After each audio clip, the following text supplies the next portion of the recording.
welcome to another rendition of Towards a More Perfect Union.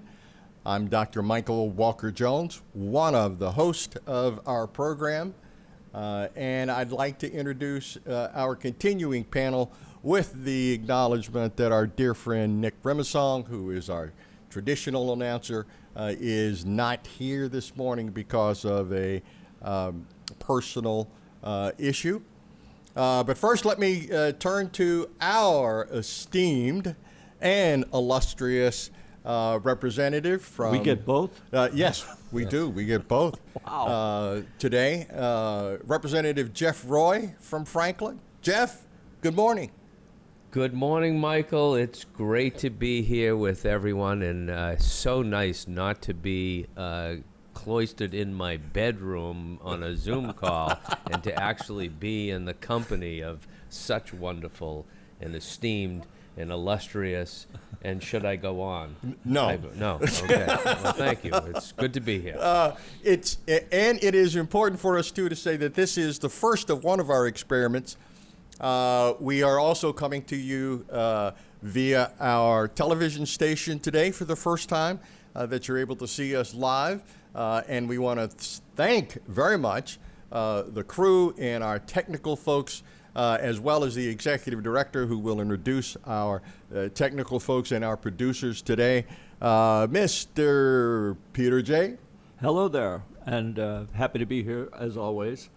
And also particularly happy to see More Perfect Union back on stage, revitalized. It's an important program, and I think that we're going to have a whole lot of important conversations. So, and by the way, in the past, I've gotten great feedback about the show, so I'm sure the audience will be thrilled that we're bringing it back. So Both of them. Yeah, a big thank you to Dr. Mike for really shepherding this along and putting some enthusiasm behind it. Well, it is indeed a work of honor and privilege and a labor of love. And thank you very much, Peter. And thank all of you, too. If you don't mind, let's go ahead and do some of the technical stuff before we end, because we want to let folks in Franklin know that this would never be coming to you without the technical assistance of our professional folks who work at the radio and television station. So, Peter, if you would, do the honors. We have a crew of 3 beyond me. Chris Flynn is our studio and operations manager, and he is overseeing all of the electrons this morning, making sure that they're all behaving, and running a camera on top of that. So he's going to ask me for dual pay. And then there's Meredith Roberts, who is here running the second camera, and in charge of all the audio mics, not some, but all of the audio mics, as well as the Zoom audio, is Taylor Tremblay, handling how we sound and making sure that we capture our dulcet tones. And let it be known that TT, Taylor Tremblay, is our specialist, has been our specialist on our audio side, and now she's helping us on both the audio and the television side, and she will be asking for dual pay as well. So I'm watching my budget, vaporize before my eyes. Today we have a very special topic and a very special guest.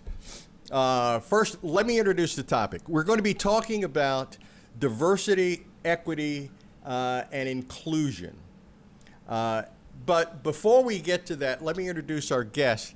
Our guest happens to be the illustrious and esteemed professor from the Tuck School of Business, Dr. Ella Bell.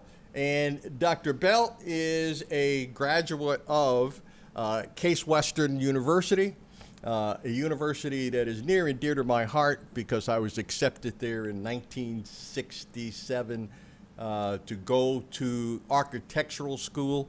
But I didn't do it. I went to Howard University instead, but I should have gone to Case, like Dr. Bell. Dr. Bell is a professor, as mentioned, at the Tuck School of Business. Dr. Bell is also an author, a good friend of Mika Brzezinski, and is a wonderful friend as well as colleague in the academic sense. She is also a specialist. gave up the opportunity to be on the morning show with Mika to be with us. Thank you, Dr. Bell. Yes. That Our is profound gratitude. amazing. Yes. Thank you. Well, it was either their morning show or our morning Well, show. there's no choice. So there you go. I Right, mean, no, This right. is where you want to be. This is exactly where you want to be. Okay, with here the motley crew of the what do we call sometimes? So we're both esteemed, illustrious, and motley all at once? Yes, and all of those wonderful things. Okay. She's also an author, a managerial consultant, and she teaches as well as she's the co-author of Our Separate Ways, Black and White Women, and the Struggle for Professional Identity, the author of Career GPS, and she has some scholarly work that has been reported in the Wall Street Journal, which means that she is a nationally recognized, probably internationally recognized expert, which then makes her away from home today, right? Mm-hmm. Okay. So the topic of DEI. Well, the big question is, what does DEI mean? Diversity, equity, and inclusion. It's also a term used to describe in business things that promote representation, as well as equal opportunity and a sense of belonging. As a matter of fact, if you go and Google DEI, you'll run across a lot of great things that I use in a lot of my work in terms of teaching around schematics, illustrations, and whatnot. And some people think that DEI is something new. It's actually as old as business itself. As a matter of fact, the Spartans used it in relationship to their army because they had different types of warriors for different specialties. Okay? So one of the things that, let's be clear about, diversity, equity, and inclusion is not something new. It is something, again, that has been used not just in business, but in all kinds of organizational structures. The second thing is, there is a lot of reference today to the idea that diversity, equity, inclusion is all about affirmative action.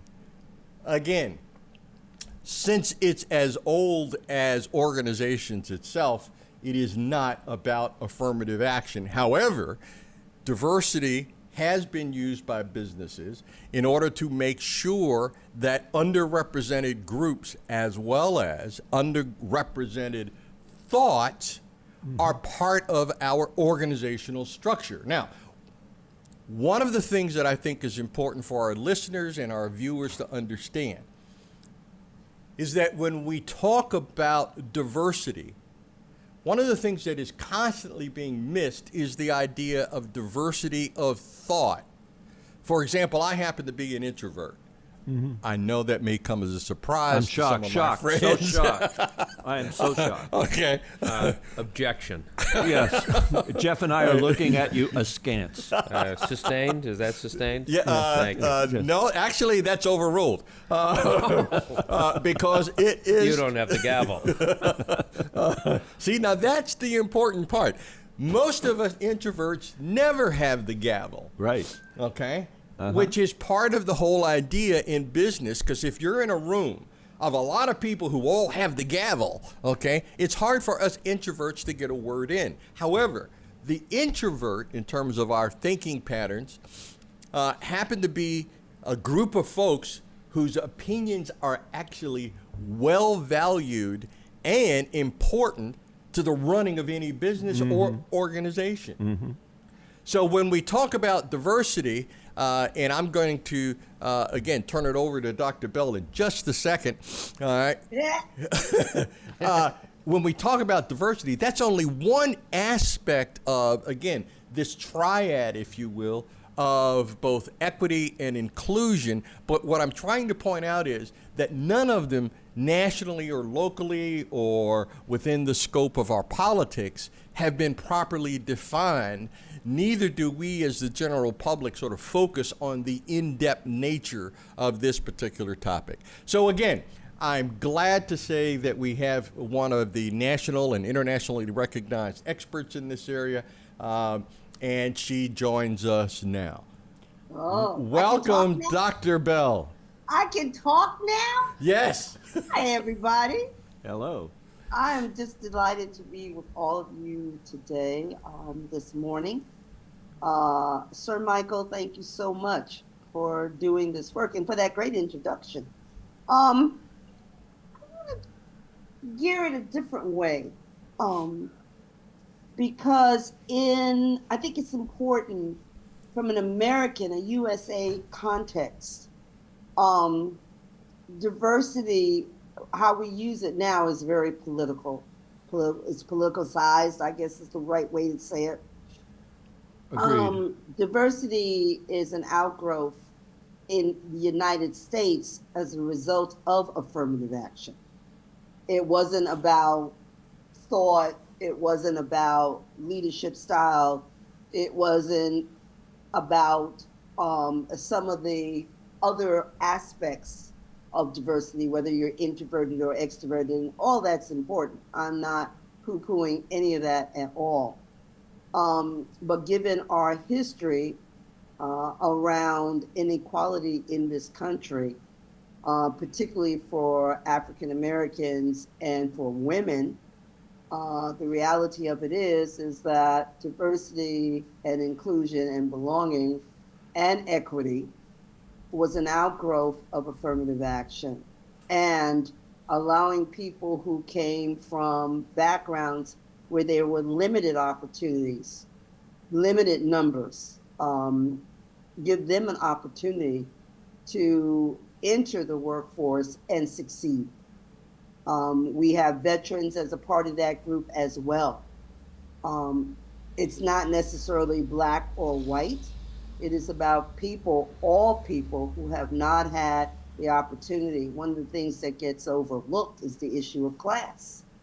Okay, class is very important when we start thinking about diversity. People who are first generation, mommy and daddy. I'm a first generation PhD. My mother had a 6th grade education. My dad had an 8th grade education. My mother didn't know what Yale University was when it was my first academic position. And I told her I was going to Yale, and she didn't know what Yale was. That's very typical of first generation. People who have not had in their DNA, so to speak, their professional career DNA, a background in management, executive, white collar positions. So diversity was an opportunity, if you will, to get all of those voices, all of those differences, all of those uniquenesses, all those unique aspects of one's identity, if you will, to bring it to the table and to allow them to have an opportunity and be able to grow and develop within particularly the corporate sector and also in colleges and universities. All right, so that's the historical context in terms of the USA. Now, of course, in the world, they all have these issues as well. But I think right now we're just talking about USA, are we not, guys? You can expand this into internationally because our folks are interested in both the politicalization here in America, as well as how are others viewing our work in this area, and then how do they view us around this? Yeah, and also, Dr. Bell, if I may. Oh. I want to stay in my lane. I think we are the only country where, and don't quote me on this because that's not my area, so I need to stay in my lane there. Okay. I have to think about that a little bit. I know there have been programs across, particularly in Europe, around gender. Yes. Gender has been a real important issue, getting women to the table. Yes. In places like Asia, China has done some interesting programs as well around women. Japan, not as much.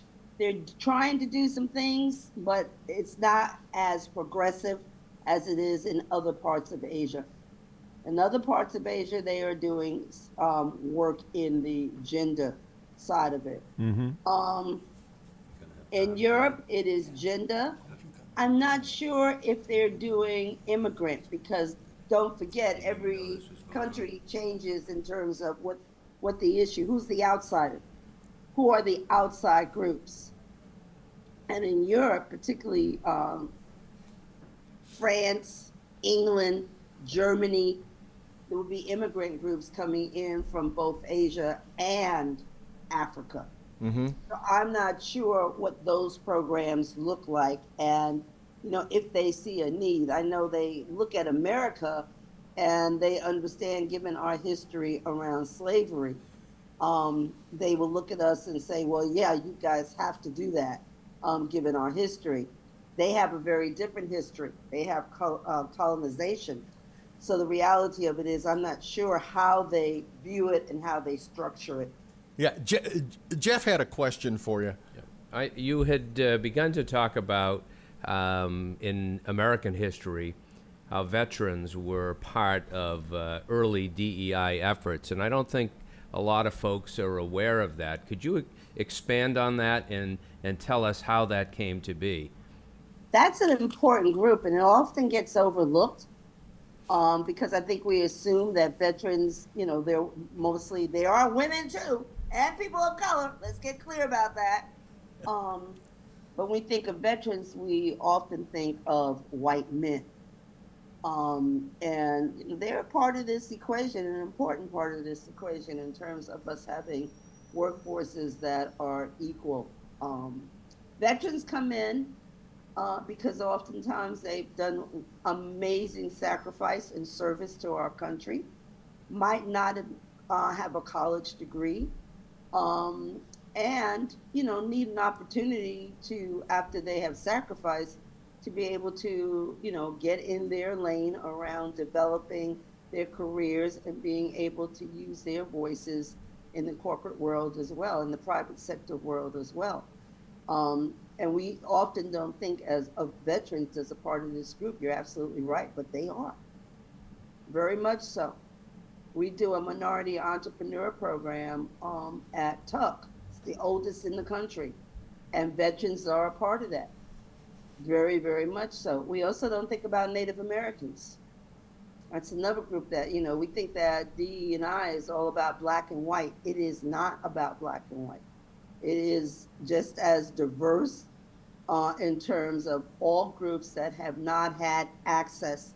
And that's the way of thinking about this. I like that way the most. Who hasn't had access? Based on class, based on race, based on ethnicity, based on historically people who have been excluded. And you know, Does that make sense? Oh, absolutely.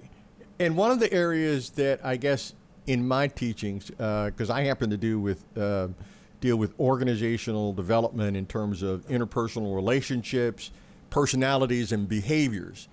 Yeah. And again, and it's interesting how in your academic world, the idea of diversity centers to an extent toward affirmative action. While historically in this country, yes. In my academic world, in terms of organizational behavior and in leadership development, my academic push has been around, again, the look at personalities, the look at the idea that in the prior, I guess, view of corporate leaders, it was always, I want to replicate me. Mm-hmm. And as leaders began to corporate leaders began to understand, well, you know, the world evolves, and therefore replicating me may not necessarily be what's needed 10 years from now.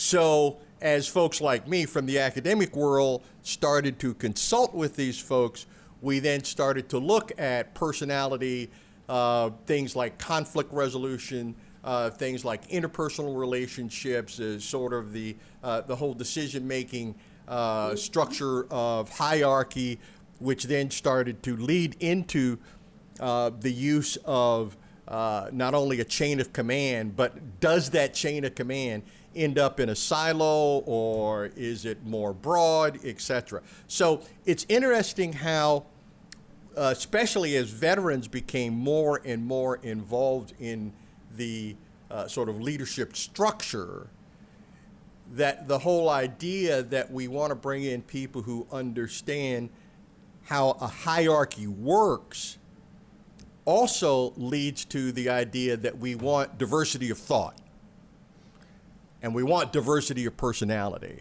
And Michael, let me just come in for a second. I think your point, you're absolutely right. I totally agree with you. Part of bringing in people who are different, from different cultures, from different genders, even male and female, different approach, if you will.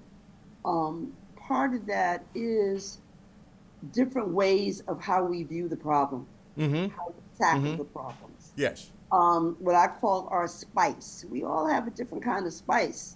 And that's part of that spice is based on your life journey, but it's also based on, who's your kin? Who's your kin? What's your kinship look like? What's the history of your kinship?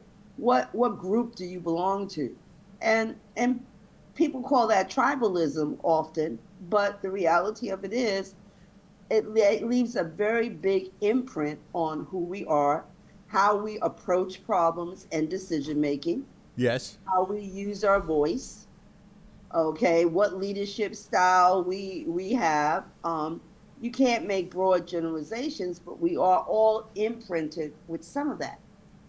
Yes.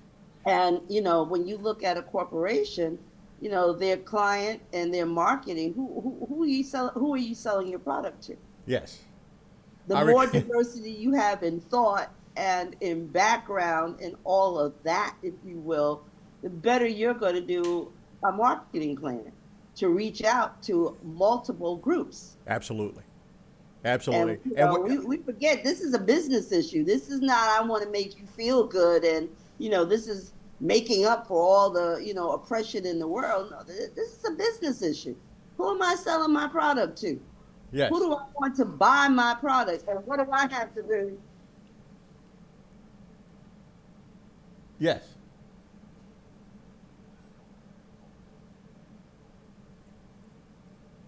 Oh. Okay. And what do I have to do to make sure that I've got everybody possible buying my product and liking my product? I recall. I don't know if you have seen this particular documentary by Michael Moore. It's called "Where Do We Invade Next?" And one of the scenes in that documentary is Michael Moore interviewing the business leaders in Iceland. And this is right after the international collapse of our financial system, leading to the great, we didn't call it depression, but recession. Great Recession, right? yeah. The Great Recession. And right after that, Iceland, as a matter of fact, changed its both corporate leadership and its political leadership. Prior to that particular recession, it was dominated by men. And after the recession, when the Icelanders decided, oh no, we're not going down that path, it became dominated by women. Mm-hmm. And their rise in terms of recovery from the recession was actually faster than the United States. It was pretty spectacular. It was extremely spectacular. Now, those of us in the behavioral fields, Yeah, well, there was a question of how they do that. yeah, we attribute it to the removal of testosterone. Well, there's that. Can you say that another way? Yeah, it was the greater involvement of women in their political as well as their financial structure. Okay, so I think that, and for us in the behavioral world, that was evidence that diversity of gender in this case can make a profound difference when it comes to both political as well as economic leadership. Very much so. And let's talk about the idea of inclusion. Because one of the things that I think is also misunderstood is the idea that from the beginning, you want segments of your population to participate, especially when you have a diverse market like the United States.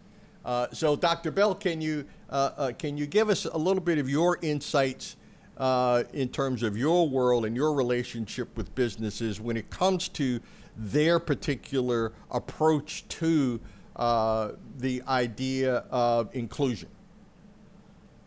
Well, in the old days, diversity was about getting a diverse representation. Does the workplace, does your company represent what the community you're serving looks like? So it's not about just all white men. It's has race, it has gender, it has culture.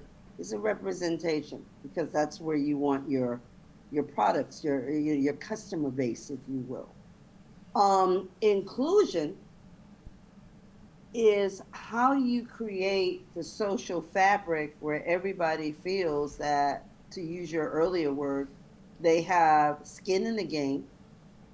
They are being developed in the workplace, and by developed, given the opportunity to grow, to gain new skills, to assume different positions so that they can learn, and that they are an equal player in the company, in the workforce. That's inclusion.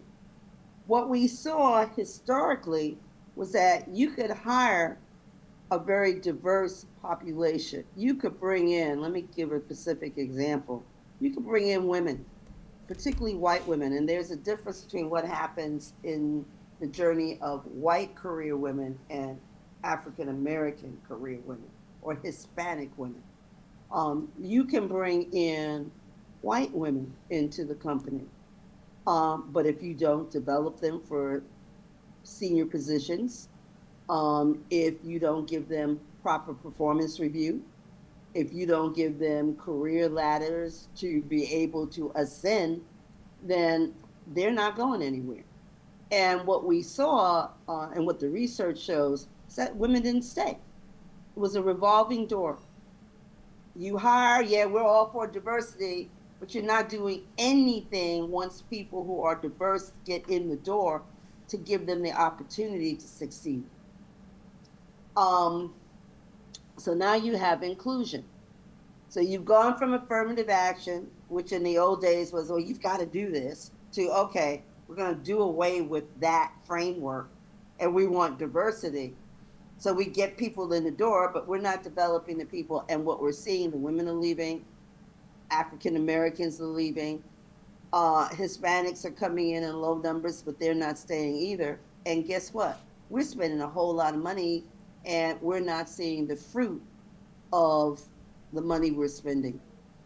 So now all of a sudden you start talking about inclusion. And how do you create a chorus of voices, if you will, with all of these differences? And there's something very interesting because you just can't segment this to the workplace. Here's an interesting question. Here's a question I find interesting.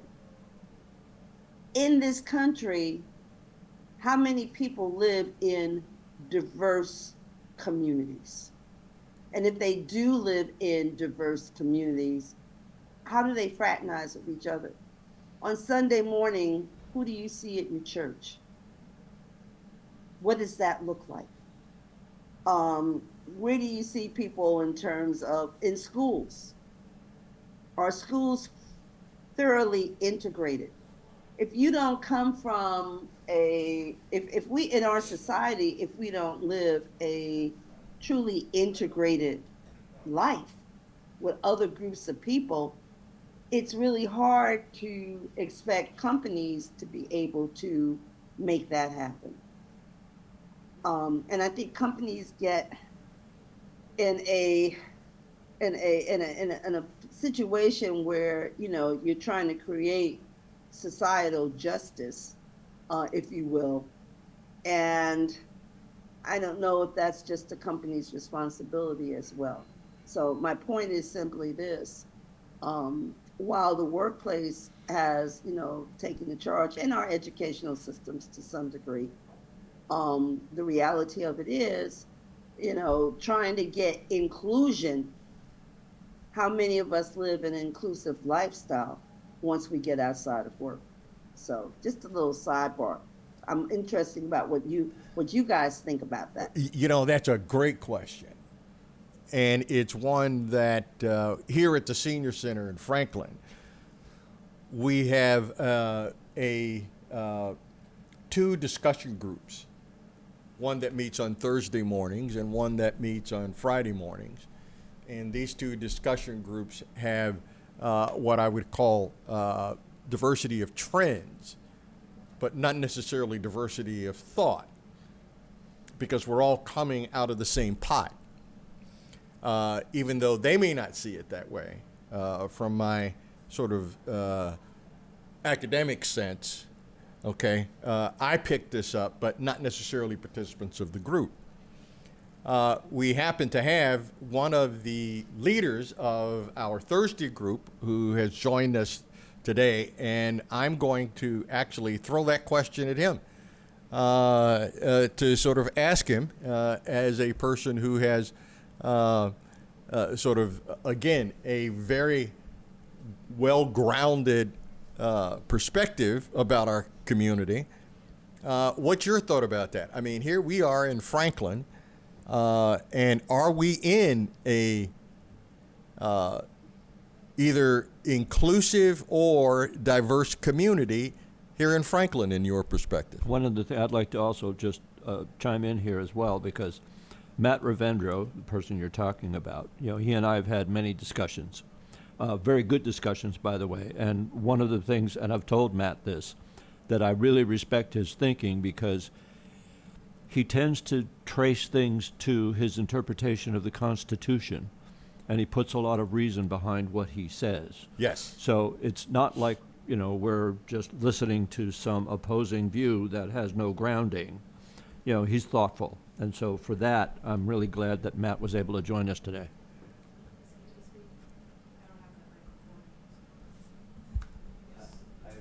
This one doesn't work?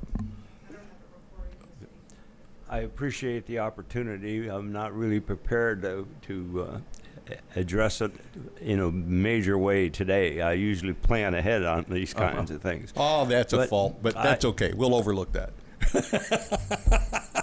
I've never had a problem with people being Catholics, Protestants, black people, white people, Italians. I don't know how that ever occurred. I grew up in a small town with about 5,000 people in it, and almost everybody, except for very few, were similar in the economic situation. Mm-hmm. But we all had one basic thing that we were concerned about, and that was our education, okay? Everybody was treated exactly the same way. We were given the same opportunities. It didn't matter. We did not have, in fact, we had some kind of a restriction that when Mr. Garwood, that was the name of the town, dedicated the town, he said no black people could live there.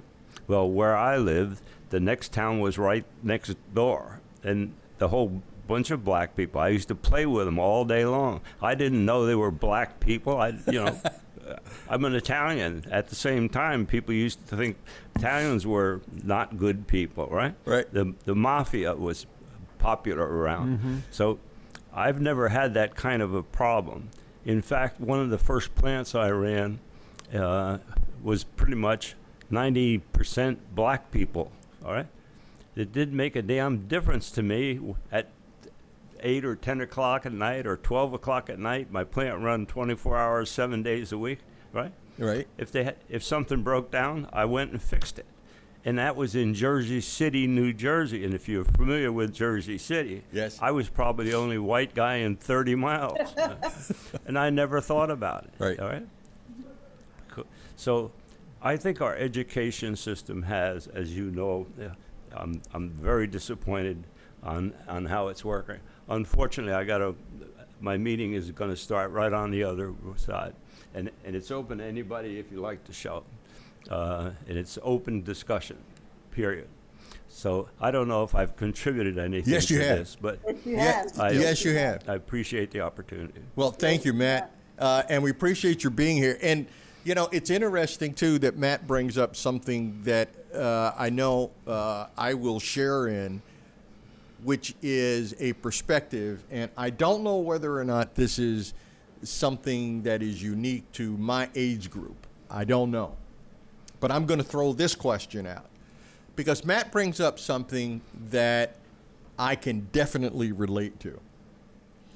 The idea that as I was growing up, there were certain things that I saw and certain things that I did not see, but were right in front of me. Uh-huh. For example, in the community that I grew up in, I went 1 year to a segregated school. I had moved from Michigan to Louisville, Kentucky. And when I moved from an integrated system in Flint, Michigan, where I went to school with white and black kids, to a system that was segregated, but it was only segregated for 1 year. Now, why was that something that sort of impressed me or imprinted upon me? Was because the kids that I played with, like Matt, in the neighborhood where I lived, were black and white.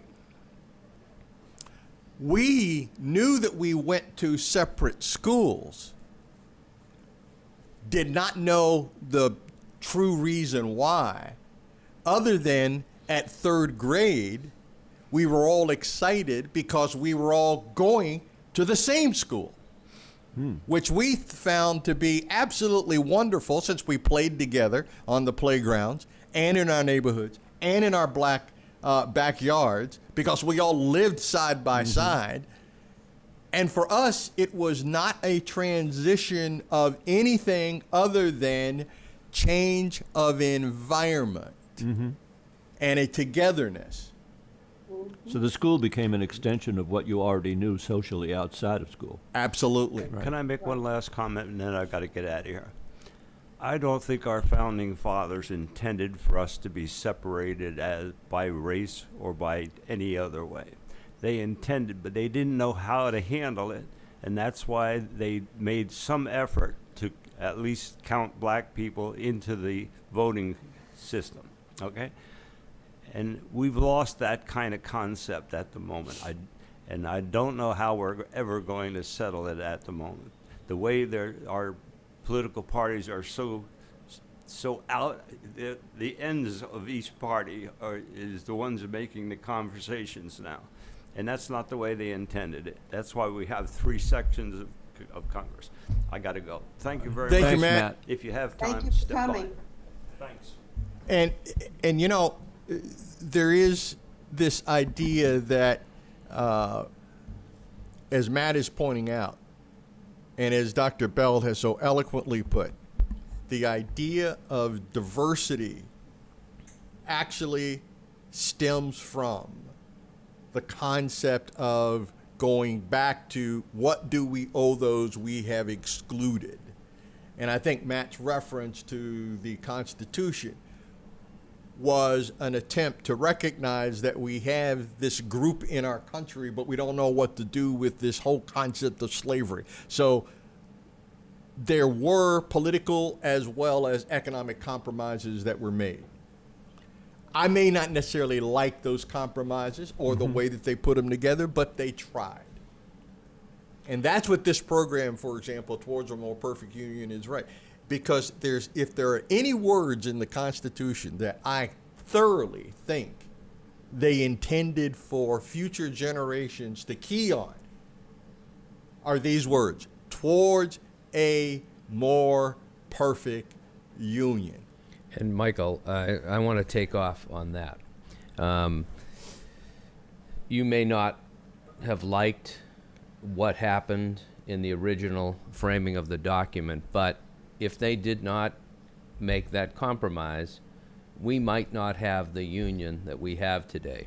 And they all understood that this was an experiment and it was unfinished. Yes. And here we are, nearly 250 years later, Yes. and we're still not finished. On the Oh, same no. There's journey. still room Still for an improvement. experiment. Right. Yeah. And, we have a lot to learn. We have a long way to go. And I was joking with Michael before the show had started today that I did my prep work over the weekend by going to see the movie Lily, which tells the story of Lily Ledbetter, which went into a lot more detail that I had truly understood about that particular case. And I was so appalled at what I was watching Right. that I now have a Lily Ledbetter library that I have put together.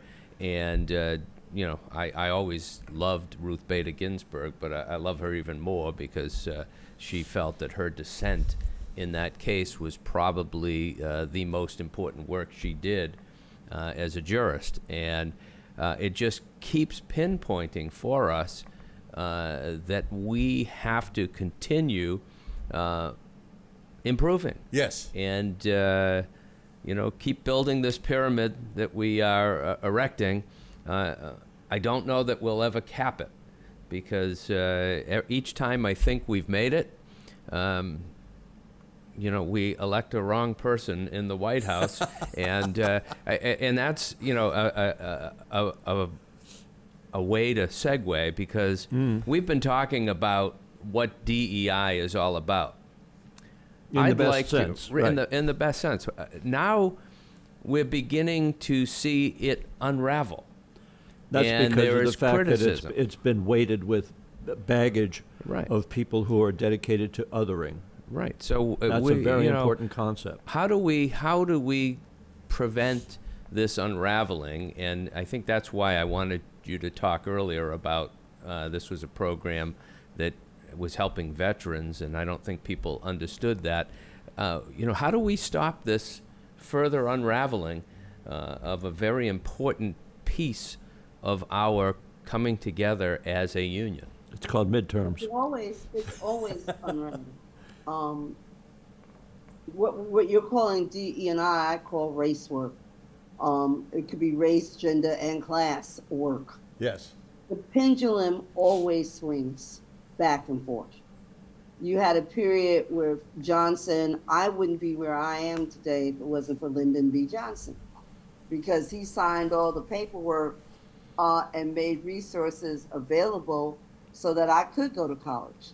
And just about everybody in my class in the Bronx, in New York City, went to college that year, and subsequent years afterwards because of what Kennedy started and what Johnson finished. And then the pendulum swung the other way. So certain programs and monies that were made available for kids like me to go to school, they dried up.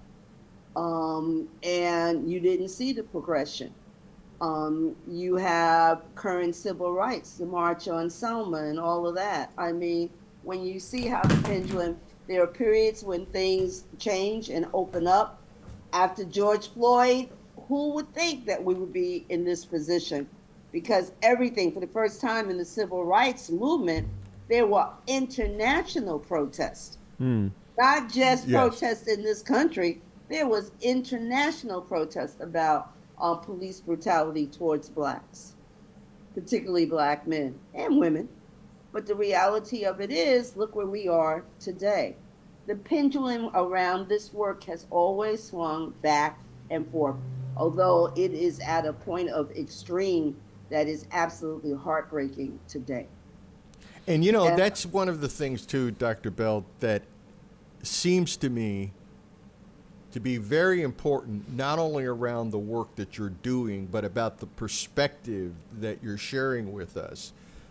And you as well, Jeff, that this work is ongoing. That our nation is still an experiment. That we are learning some things even 250 years later that we didn't realize were fault lines in our system.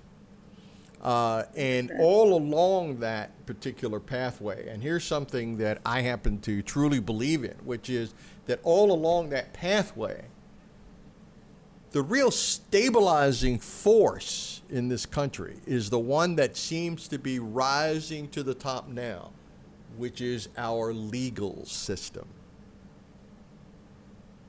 Not our political system, our legal system. Well, our legal system is part of our political system. It is the third branch of government and a very important role. Yes. And I think our founding fathers really understood that, our other branches may not exactly point us in the right direction, and Checks you and need balances. a court that's Yep. going to, right those wrongs. And every day I open the paper and I see something crazy coming out of the administration. I say, have you read Marbury versus Madison? Yeah. That was one of the first Yeah. cases that we read in law school. It's up to the courts to determine what the Constitution means. Yes. It's right. not the president. Indeed, it's not Congress. It is the court. And Yes. the court's an essential branch. And, sometimes I get disappointed in what I see coming out of our courts. And I'm going to go back to Lilly Ledbetter. What a horrible decision Yes. that was Right. in that particular case. Luckily, Congress has the ability to right wrongs that come out of the courts as well. But And I think our current president, if I remember correctly, totally flipped the Ledbetter decision that Biden signed. I think the current president has put the craziness back in. sure. You talk about the Constitution, you talk about the forefathers. As a woman, I have to say, because the women who are listening will find me and burn me at the stakes if I don't. All of this was considered male territory. Women were never considered in terms of when you talk about the Constitution. It was a man's world. Right. And what we're seeing now, opportunities when we talk about DE&I today, people don't realize that the group that has progressed the most under DE&I happen to be women. And the attacks on DE&I now, people often think, oh, it's all about race. It is not just about race, and quite frankly, Great it's more observation. about gender, particularly when you see reproductive rights and how they're being peeled Absolutely. back, and women's health rights being peeled back. This is an attack on women that we're currently in right now. I was shopping over the weekend, and I was in a bookstore, and I was drawn to a book entitled "The Fall of Roe," and it's all about the dismantling of the Roe versus Wade decision. And I was with someone. I said, "Look at the title of the last chapter in this book," and the chapter is called "What is a Woman?" And I say, I can't believe that in 2025, a book has to devote a chapter to describe what a woman is. And I thought we had evolved. And the other thing that comes to my mind when we have this discussion is when I give tours of the State House in Boston, I bring people into the House chamber. Now, the House chamber, the State House itself was built in 1798. but the House chamber was part of the addition 100 years later, and it was built in 1899. And we have, there's a frieze just below the ceiling that has the names of 53 men who contributed to making Massachusetts what it is. And I have to explain, particularly to the young women who are with me, I say, I want you to understand that this room was built in 1899, which was 21 years before women had the right to vote. And unfortunately, they had little ability to contribute to making Massachusetts great because they lacked that right to vote. So the names of men are there. Hopefully, when we redo this room, we will have another layer. It'll probably be far more than 53 of the women who contributed to making Massachusetts great. So those are my two who, observations. by the way, were working invisibly to make Massachusetts great. Yes, indeed. Well, I- some of that's, them. that's something that we don't talk about. And that if we don't change, understand that my granddaughters have less rights than I had. Yes. I mean, today, it's just, Startling. and we're not talking about that. And there's one other thing that we've got to say, though. The reinterpretation of history is important on this. Because if you want to make America, as our current president wants to say, a colorblind society, we're not ready, nowhere near that. But if you erase all the mechanisms that help both women and people of color to advance, and you then also erase our history that says why these things are important, why we are still doing these types of policies and need these kinds of actions, then we're in serious trouble. We don't have a leg to stand on, and that is what currently is happening. And if you really want to connect the dots, go on down to Montgomery, Alabama, and see what Brian Stevenson has put together Oh, to be able to connect the dots on why these issues in terms of housing, in terms of health, in terms of our justice systems. yes. Tell us I mean, about that. Connect What did it in Brian our labor Stevenson put systems. together? Understand where we are The Equal in Justice our Initiative. society and what has not been accomplished, and why it is so critically important to have equity programs still in place in Yeah. this day and age. We Dr. see Bell. it with women. It's very clear with women, but when you Absolutely. also have to look at the intersection of race and gender and class, because it's also impacting white people as well. It's not just the people of color reality. Thank you. And for our viewers and for our listeners, Brian Stevens is the executive director as well as founder of the Equal Justice Initiative in Alabama, sometimes referred to by the two monuments, actually 3 or 4 that he's built now, the Truth and Justice Museum and the Museum of... The memorial, the lynching memorial. Yeah, the lynching memorial. And in Montgomery, the nexus of both slavery and civil rights, which sometimes is overlooked. You know, if you're going to start with the civil rights movement or with slavery, Montgomery is the place where that nexus happens.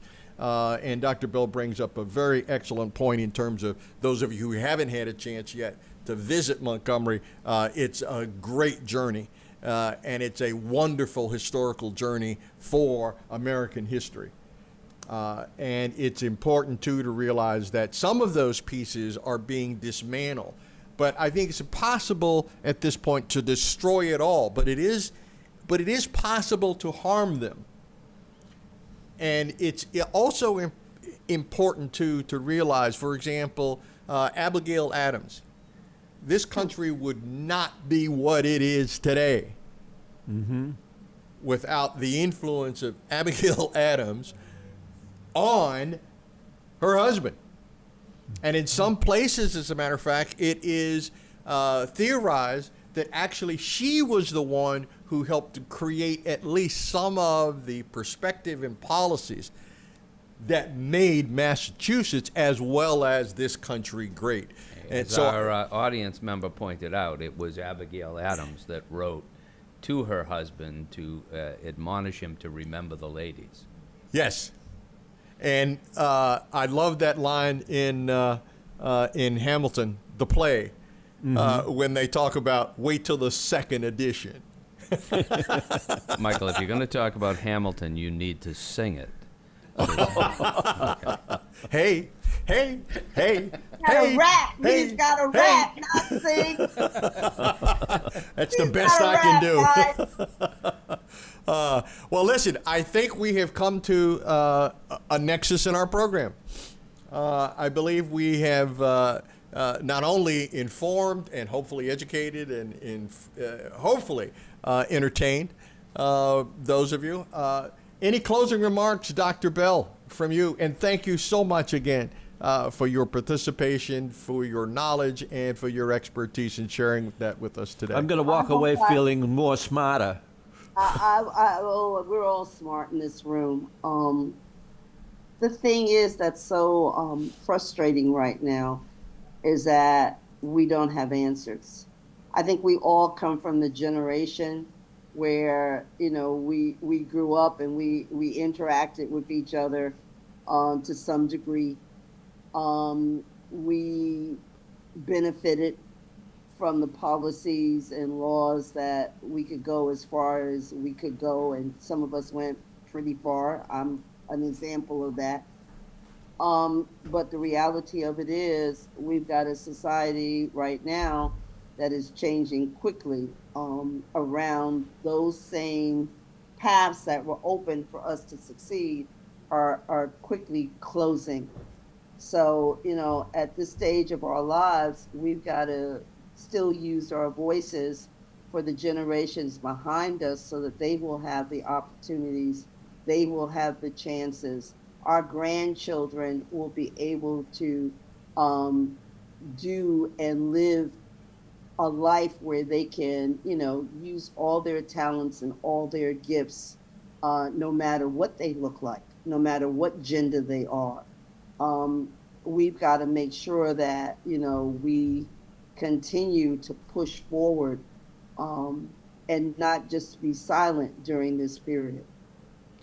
Dr. Bell, listening to you and some of your comments that you made earlier about LBJ, firmly remind me that Robert Caro has to finish Volume 5, which covers that very important period in our history. So if you have any influence with him, would you please urge him to get that thing wrapped up so we can read and share with the rest of the world? Next time I want to come and hang out with you guys. Cool. You are I not wanna only come hang out. invited, but welcome at any time. And we may be able to even find you a key to the city once we find the locks. I want to come and hang out. Cool. Great. Thank you very much. And as always, we've come to the end of another journey towards a more perfect union. If you have any comments or would like any feedback, give us some feedback. Please feel free to do so by contacting us through our website at Franklin Public Radio and Television. And we would love to hear from you. And please either email us or even give Peter a call, and he will appropriately pass on any information to us. So thank you again for participating. This is Franklin Public Television.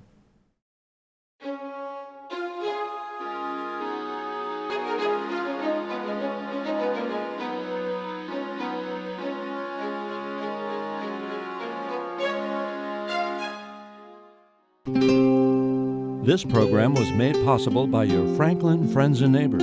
Good folks just like you. Thanks for supporting Franklin TV. And thanks for watching.